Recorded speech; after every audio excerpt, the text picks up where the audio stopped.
दीठं देविन्दुबिन्दुवन्दं वन्दे तं सौदा शिरसा।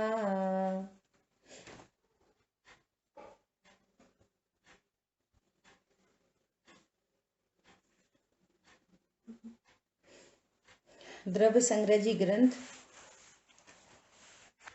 और कल अपन ने 40 नंबर गाथा स्टार्ट की थी, जिसमें बहुत ही महत्वपूर्ण विषय आया। कितनी गजब की बात आई, आत्मा को छोड़कर अन्य द्रव्य में रत्नत्रय नहीं रहता। अर्थात रत्नत्रय सम्यक दर्शन ज्ञान चारित्र आत्मा के आश्रय से ही प्रकट होते हैं। बस इसका इतना अर्थ निकालना है ना। कल चर्चा हो गई थी, कोई रत्नत्रय की पर्याय आत्मा में भरी नहीं है। जो ज्ञान श्रद्धा चारित्र आत्मा का आश्रय करते हैं, अर्थात मैं आत्मा हूं ऐसा जानते हैं, तो रत्नत्रय प्रकट होते हैं। ठीक है। इस कारण वह तीनों रत्नों की एकता वाला आत्मा वास्तव में मोक्ष का कारण है। मोक्ष के नाम से हमें क्या दिखता है? मोक्ष मतलब क्या? मोक्ष मतलब सर्व दुखों का अभाव। मोक्ष मतलब सर्व कर्मों का अभाव। मोक्ष मतलब अब कभी शरीर नहीं मिलेगा, सर्व शरीर का अभाव। मोक्ष मतलब सर्व रोग का अभाव। समझ में आ रही है? मोक्ष मतलब जहां कमाने धमाने उठने बैठने का सब सारे विकल्पों का अभाव, सर्व राग आदि का अभाव, इसका नाम मोक्ष है। विचार करो। ऐसा बोलते हैं कि सुबह उठ के सही आकुलता चालू, है ना। शरीर सापेक्ष कहते हैं सुबह उठे, है ना। और बस सॉरी, विकल्प ही विकल्प चालू। भले कोई सुबह उठते से मंदिर जाता हो तो मंदिर का विकल्प, सामायिक का विकल्प, है ना। कमाना धमाना खाना पीना उठना बैठना, सर्व विकल्प विकल्प, 24 घंटे विकल्प। और अकेले विकल्प नहीं, टेंशन टेंशन टेंशन, आकुलता आकुलता आकुलता, कर्म का बंद बंद बंद बंद, है ना। ये संसार दशा है। और स्वभाव को जाना तो आनंद शुरू, आनंद की वृद्धि और आनंद की पूर्णता। अब सब जहां दुख का नाम नहीं है, खांसी और जुकाम नहीं है, सत्य शिव सुंदर मेरा धाम, शुद्ध आत्म में मेरा नाम, मात्र जानना मेरा काम। मोक्ष कहाँ होता है? मोक्ष कहाँ जाना पड़ता है मोक्ष के लिए? बोलो। कहीं नहीं जाना, कहीं नहीं जाना पड़ता। मोक्ष आत्मा में उत्पन्न होने वाली पूर्ण शुद्ध पर्याय का नाम मोक्ष है। जब तक अशुद्ध पर्याय उत्पन्न होती है, जितनी अशुद्ध पर्याय उत्पन्न हो रही है, तब तक दुख है, आकुलता है। अशुद्ध पर्याय 4 प्रकार की है: अनंतानुबंधी, अप्रत्याख्यान, प्रत्याख्यान, संजुलन। चारों कषाय मौजूद हैं तो चारों दुख हैं, चारों ही अशुद्धता है। और स्वभाव का आश्रय लिया तो बस दुख का, आकुलता का, कर्म का, टेंशन का, डिप्रेशन का, रोग का, सब लगा लो। सबका धीरे धीरे धीरे धीरे अभाव होता चलता है और पूर्ण शुद्ध दशा प्रकट होती है। ये दशा कहाँ उत्पन्न होती है? आत्मा में उत्पन्न होती है। आत्मा की पर्याय है मोक्ष। मोक्ष के नाम पर क्या दिखा? पूर्ण शुद्ध अवस्था, पूर्ण सुखमयी अवस्था, सर्व दुखों से रहित अवस्था, जहां कोई कर्म का उदय नहीं, कोई आफत नहीं, समझ में आ रही है, इसका नाम है मोक्ष। सो कह रहे हैं इतनी आनंदमयी अवस्था आत्मा के आश्रय से प्रकट होती है।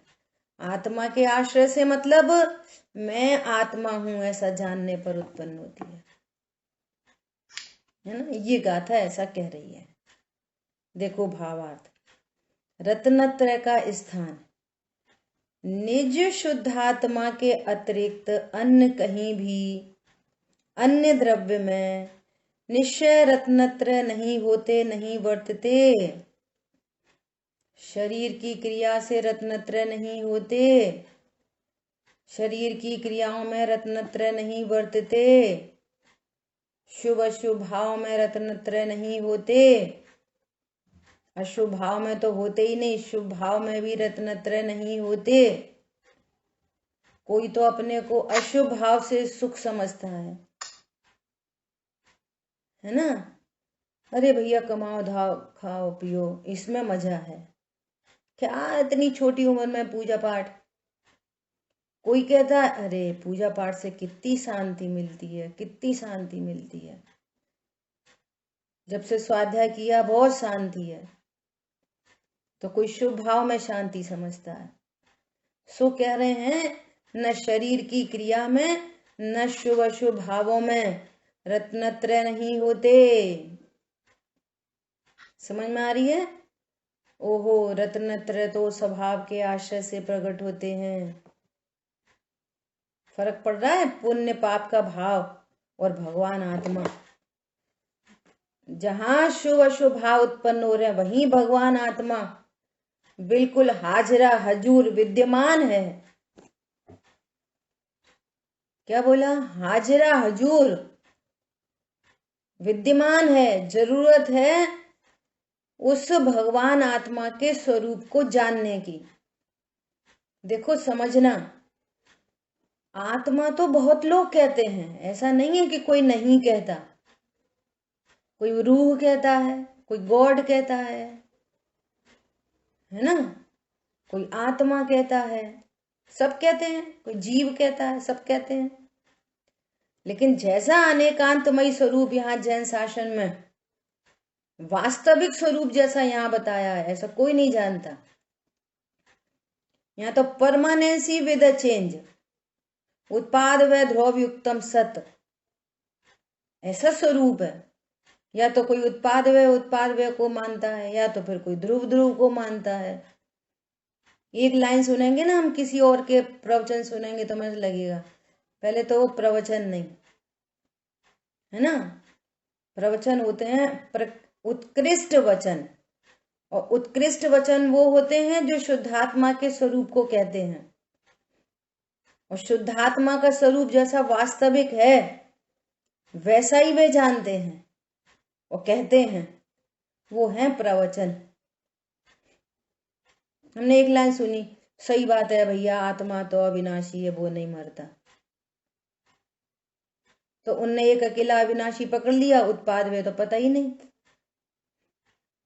है ना। और किसी ने अकेला उत्पाद वे पकड़ लिया, भैया आए वो तो जाना पड़ेगा, ये बात तो ठीक है, आत्मा होती है, ये बात तो ठीक है। कोई करता जानेगा, देखो भैया अपने परिणाम है, अपने परिणाम है, अपने सुधारो बिगाड़ो, है ना। कोई जीव को सर्वथा कर्मों से बंधा हुआ मानता है, कोई सर्वथा छूटा हुआ मानता है। ये बहुत गजब की बात है। तो यहाँ पर कह रहे हैं निज शुद्धात्मा के अतिरिक्त अन्य कहीं भी अन्य द्रव्य में निश्चय रत्नत्रय नहीं होते, नहीं वर्तते। मुक्ति की प्राप्ति के लिए जगत में अन्य कोई पदार्थ नहीं है, नहीं है। नियमसार कलश 135 पेज नंबर 194 नियमसार जी में लिखा है। यहाँ कितने लोग ऐसे हैं जिनको कुंद कुंद आचार्य भगवान के 5 परमागम का नाम नहीं पता। ईमानदारी से। 5 कुंद आचार्य देव ने 84 पाहुड़ लिखे, 84 पाहुड़, 84 ग्रंथ। लेकिन अपने को कितने मिले? अष्टपाहुड़ करके एक ग्रंथ बना दिया, उसमें 8 ग्रंथ हैं, तो उनको अपन एक में गिनते, अष्टपाहुड़, और बाकी 4। ऐसे इनको पंच परमागम कहते हैं, कुंद आचार्य भगवान के। जैसे ही बुद्धि का ह्रास शुरू हुआ ना, तो धरसेन आचार्य देव को ऐसा विकल्प आया, तो उन्हें पुष्पदंत मुनिराज, भूतबली मुनिराज को ग्रंथ लिखने की आज्ञा दी। तो उन्होंने षटखंडागम ग्रंथ की रचना की, है ना। वो ग्रंथ कैसा था? संयोगी कथन करने वाला। कर्मों से बंधा जीव कर्मों से कैसे बनता है, गुण स्थान क्या होते हैं, मार्गणा स्थान क्या होते हैं, जीव कहाँ कहाँ रहते हैं, कहाँ कहाँ पाए जाते हैं, उनका क्षेत्र क्या क्या है, उनकी काल की मर्यादा क्या है, कौन से जीव की आयु कितनी है, किस जीव की आयु कितनी है, ये पूरी चर्चा षटखंडागम ग्रंथ में। बहुत बढ़िया। ये 5 परमागम के नाम अजय भैया ने लिख के दिए शायद, है ना। तो उसके बाद कुंद आचार्य भगवान ने इन ग्रंथों की रचना की, है ना। वो कौन कौन से ग्रंथ हैं? अभी अजय भैया ने भेजा, समय सार जी, प्रवचन सार जी, नियम सार जी, पंचास्तिकाय और अष्टपाहुड़। ये अपनी बहुत बड़ी जिम्मेदारी है कि कितनी जिनवाणी होली की तरह जला देने पर भी आज अपने पास इतनी अथाह जिनवाणी अभी भी विद्यमान है कि शायद ही कोई ऐसा हो कि जिसने उपलब्ध सारे ही ग्रंथों का स्वाध्याय कर लिया हो। हरी बात समझ में? तो उनसे पार पाना तो थोड़ा मुश्किल है, इसलिए लीस्ट टू लीस्ट इन 5 परमागम का स्वाध्याय अवश्य ही करना चाहिए, अवश्य ही करना चाहिए,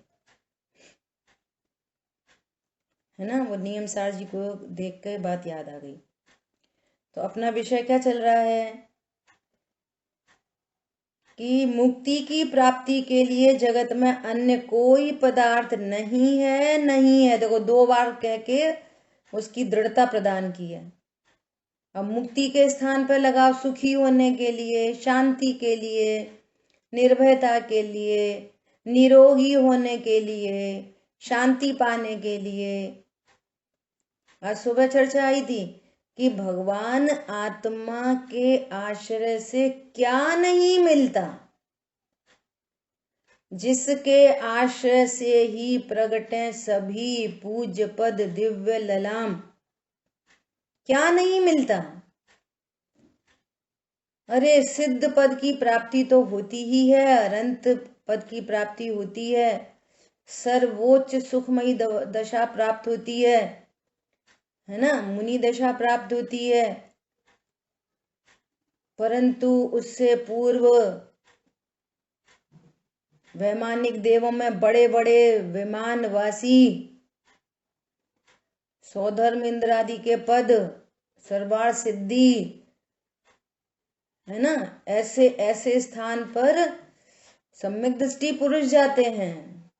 पुरुष मतलब आत्मा। आ रही बात समझ में? आत्मा के आश्रय से क्या नहीं होता। मनुष्य गति में हो तो चक्रवर्ती आदि के पद, आत्मा के आश्रय से क्या नहीं मिलता? विश्व की सर्वोत्कृष्ट निधियां भगवान आत्मा के आश्रय से ही प्राप्त होती हैं। समझ में आ रही है?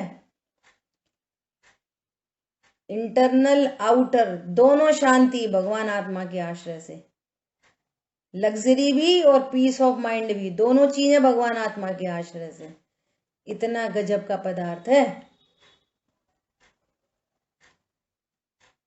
किसी भी पर पदार्थ के आश्रय से रत्नत्रय प्रकट नहीं हो सकता, क्योंकि उनमें वे होते ही नहीं। इतनी सरल बात है। मिश्री के आश्रय से ही मिठास प्राप्त होती है, अन्य पदार्थों में होती नहीं। इतनी सिंपल बात है। देखो कैसे हैं जिन शासन के भक्त, कैसे हैं शुद्धात्मा का आश्रय करने वाले, जिनकी इंद्र सेवा करते हैं। आत्मा के आश्रय से क्या क्या नहीं होता। यहां तो थोड़ा जरा धन वन हो जाए, थोड़ा सा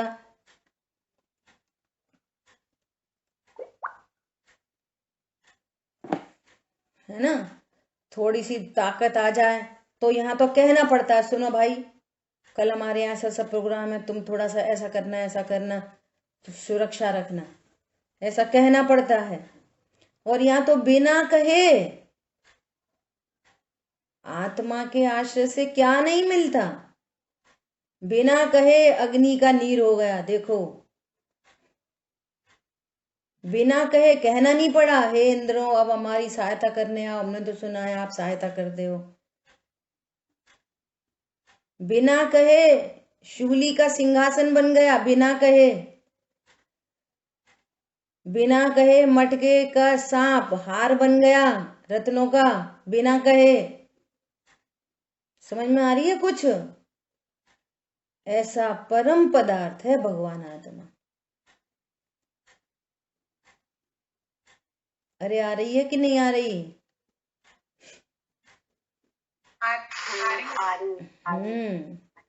क्या बोल रहे हैं?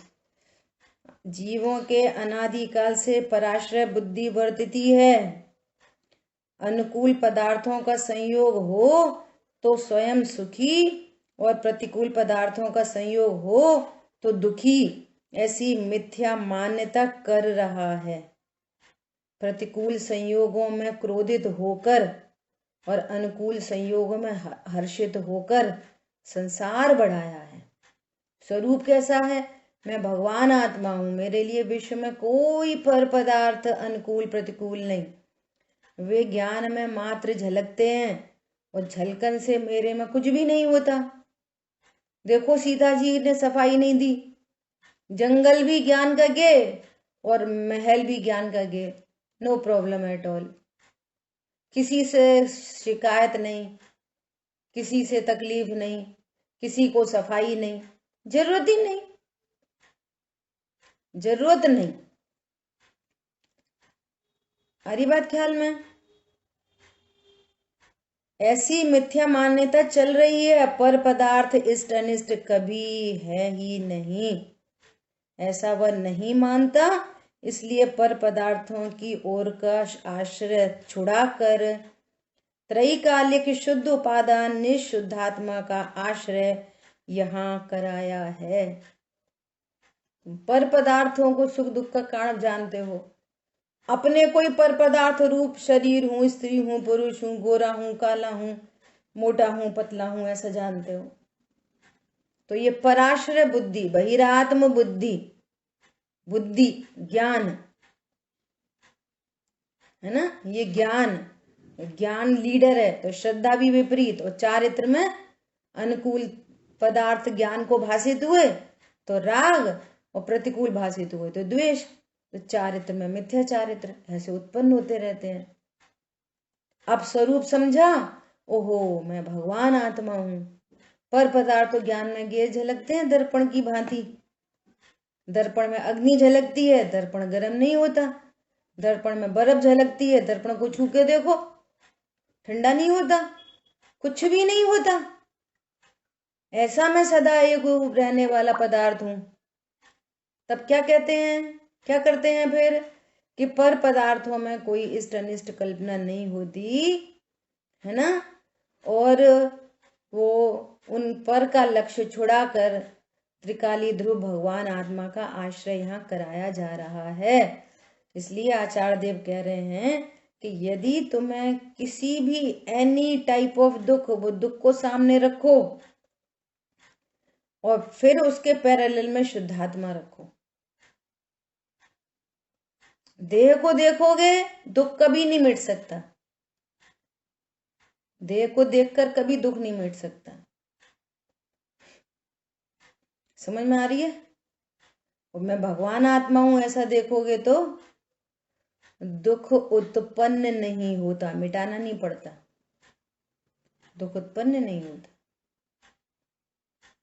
कल शाम की क्लास में चर्चा आई थी, कैसा भी कैसी भी प्रसंग बने, ये पर पदार्थ है, ऐसा विचार करो, ये पर पदार्थ है, कोई इष्ट अनिष्ट नहीं है,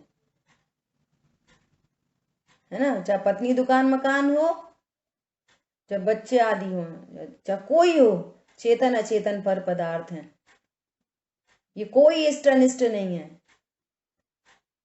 ये मेरे सुख दुख के कारण नहीं है।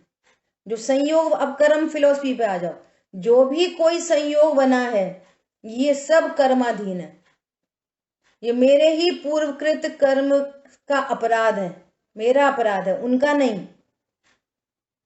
अच्छी पत्नी ऑन डिमांड, बुरी पत्नी ऑन डिमांड, बहुत धन ऑन डिमांड, बिल्कुल धन नहीं ऑन डिमांड।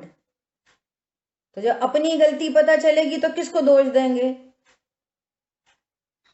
समझ आ रही बात? रामचंद्र जी ने प्रेम से रखा, ऑन डिमांड। रामचंद्र जी ने जंगल में निकाल दिया, ऑन डिमांड। अब कर्म फिलॉसफी पे आ जाओ, पहले पर द्रव्य में इष्ट अनिष्ट की कल्पना नहीं, और फिर कर्म फिलॉसफी पे आ जाओ, और फिर कर्म फिलॉसफी से हाँ भैया अपने ही पाप का उदय, हाँ भैया अपने ही पुण्य का उदय। सो मजबूरी का नाम महात्मा गांधी नहीं करो। अब कर्म फिलॉसफी से हटके मैं कौन हूं, मेरा कौन सा पाप का उदय, मेरा कौन सा पुण्य का उदय, मैं तो भगवान आत्मा हूं, मेरे ज्ञान में ये झलक रहे हैं, ज्ञान में कुछ बुरा नहीं होता, ये इधर तक आना है। बच्चे की चिंता, इधर तक आओ, बच्चे की चिंता, तो फिर देखो इसका जो कुछ होना है वो कर्माधीन है ना। और फिर दूसरी बात कहा, अरे ये स्वतंत्र जीव है, इसका अपना सब कुछ है, मैं तो भगवान आत्मा हूं, मेरा कौन सा पुत्र, इधर तक आओ। परिणाम तो होते हैं, उसकी चिंता होती है, होते हुए परिणाम का ज्ञाता हूं।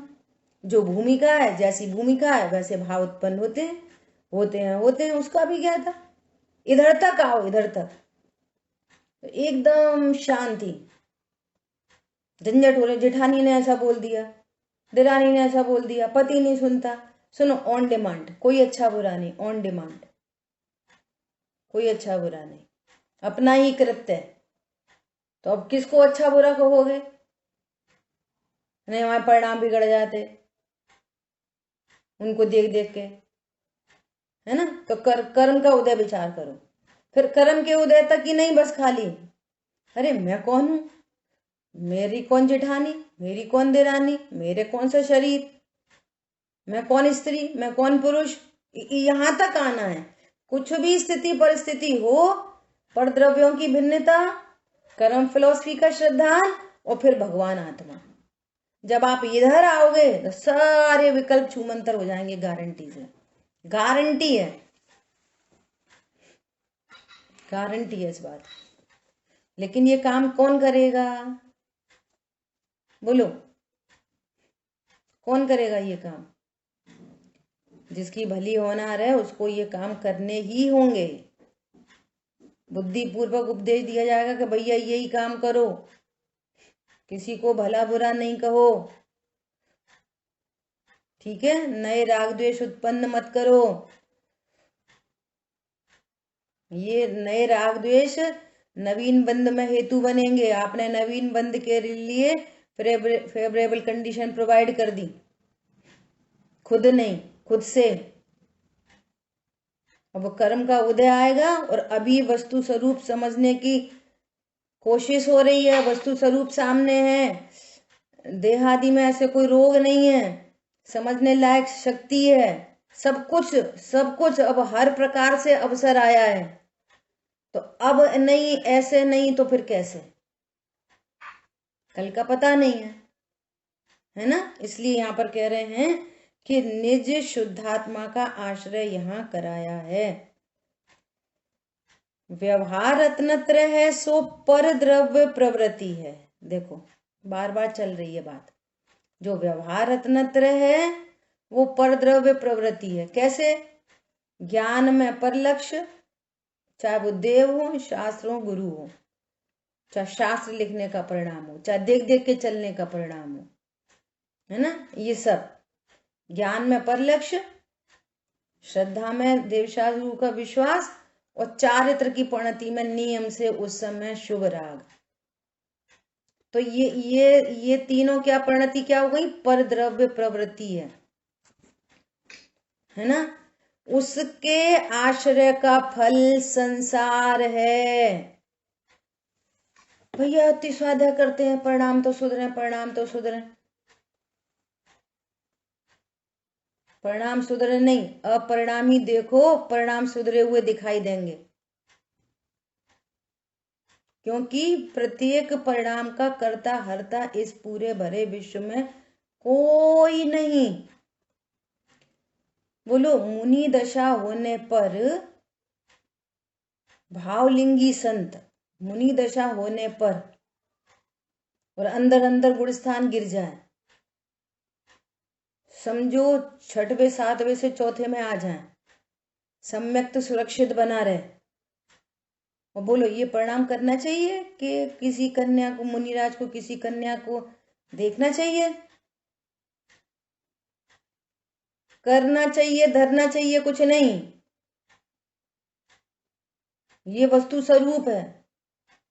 बोलो, कुमार की कन्या से शादी हो गई, 3 साल साथ में रहे, पुत्र उत्पन्न हो गया, और फिर वापस प्रसंग बना और उनको संघ में पुकारा गया, है ना, और वापस मुनि दीक्षा लेके अपना काम कर लिया। बोलो, उन्हें पता नहीं थी परिणाम नहीं बिगड़ने चाहिए?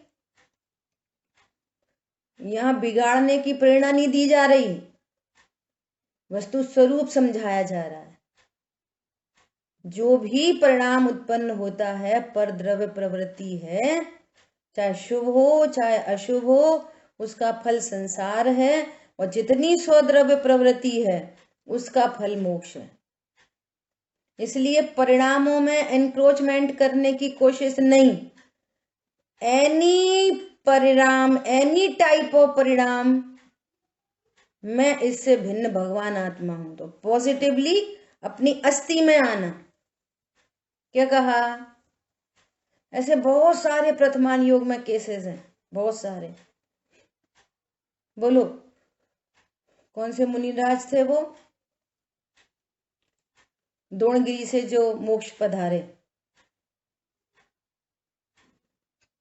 राजकुमार मुनिराज, राजकुमार मुनिराज नहीं, गुरुदत्त मुनिराज, है ना, गुरुदत्त मुनिराज। कल्पना कर सकते हो, उसी भव से मोक्ष जाने वाले, उसी भव से मोक्ष जाने वाले, और सिंह को मारने का आदेश दे दिया संघी पंचेंद्री, जब राज्य अवस्था में थे। एक शेर आ गया शहर में और सबको तंग कर रहा था, परेशान हो रहे थे, सब लोग भयभीत थे। और राजा के पास जब ये खबर आई तो राजा ने क्या बोला? बंदी बना लो, मतलब बांध लो। तो वो पकड़ तो कोई पाया नहीं, और एक भय से होकर वो शेर गुफा में घुस गया। राजा ने क्या बोला? आग लगा दो। पता नहीं था इतनी बड़ी हिंसा। संघी पंचेंद्री, इतना बड़ा शेर प्रत्यक्ष दिखाई दे रहा है, बोला के तड़प तड़प के मरा होगा। ऐसा जीव मोक्ष जा सकता है? बोलो, जा सकता कि नहीं जा सकता? यहाँ पे ये बताया जा रहा है कि कोई भी जीव अपनी चॉइस से कोई परिणाम करता नहीं है, बिगाड़ सुधार नहीं करता। आप अपने को भगवान आत्मा देखना फटाफट सीख जाओ और दूसरे को भगवान आत्मा देखो, जिससे आपको नए राग देश उत्पन्न नहीं हो। और अपनी परिणति में भी जो तीव्र कषाय मंद कषाय उत्पन्न हो रही है, उसके प्रति भी अहंकार नहीं और दीनता नहीं। कितनी गजब की आर्ट ऑफ लिविंग है। वे होते हुए परिणाम है और होते हुए परिणाम से भिन्न मैं अपरिणामी हूं, ऐसा यहां सिखाया जा रहा है।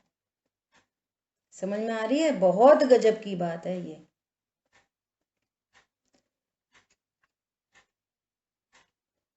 इसलिए यहां पर कह रहे हैं जो कुछ होता है सो ज्ञान से होता है। ज्ञान से ही पूजा होती है, ज्ञान से ही उपासना होती है, ज्ञान से ही स्वाध्याय होती है, ज्ञान से ही दया होती है, ज्ञान से ही दान होता है। सब कुछ ज्ञान से होता है ना? किसी को पूजा करना नहीं पता, अब उठौने में भगवान विराजमान कर लिए और फिर उनका अभिषेक कर दिया और फिर विसर्जन कर दिया। अब वो कहीं जिसमें तुमने भगवान की स्थापना की, अब वो कहीं भी गिरे, कहीं भी लुढ़ के जमीन में फेंक दे लोगों को कोई, हमें क्या, हम तो विसर्जन करे आए। ये क्रिया कैसे हो रही है? कोई जानबूझ के तो देव शाह गुरु की विराधना नहीं करना चाहता, लेकिन कितना पाप लगता है देव शाह गुरु की विराधना का। फल क्या है? नरक। परंतु ये गलती क्यों हो रही है? ज्ञान नहीं है। इसलिए ज्ञान करना बहुत जरूरी है, बहुत जरूरी। अज्ञानता कोई बचाव नहीं है। आप जिस क्षेत्र में खड़े हो, जहां खड़े हो, जो क्रिया करते हो, सबसे पहले उसके बारे में ज्ञान होना चाहिए। इतनी बड़ी चीज है ज्ञान। ठीक है, इस तरह से अपना पहला पॉइंट हुआ है। हमारे बीच में है ना आंचल है।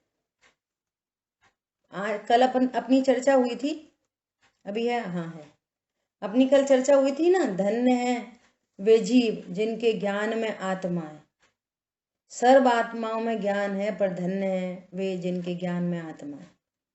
तो आंचल ने 2 लाइन की, 4 लाइन की एक कविता बना के भेजी। आंचल, आप सुना सकते हो अभी सबको? मुझे बहुत अच्छी लगी तो मेरा मन हुआ आप सबको सुनवाएं। वीडियो ऑन कर सकते हो तो कर लो। आंचल, आपका वीडियो ऑन कर लो।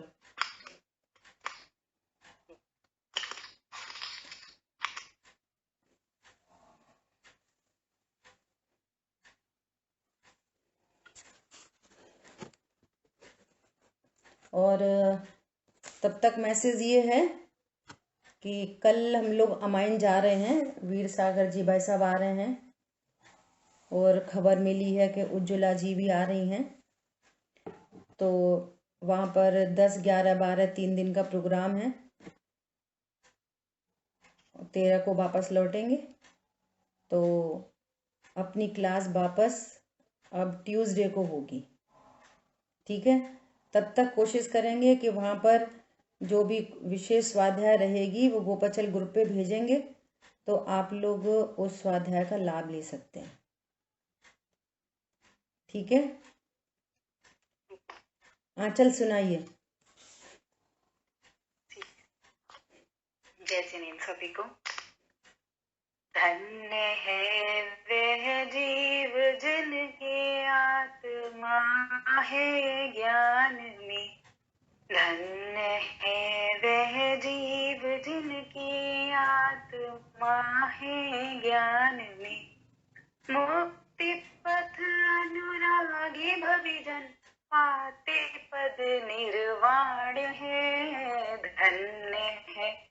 धन्य है वह जीव जिनकी आत्मा है ज्ञान में, पंच प्रभु के हृदय माही एक ध्रुव ज्ञायक लगन, पंच प्रभु व्यवहार शरणात्मा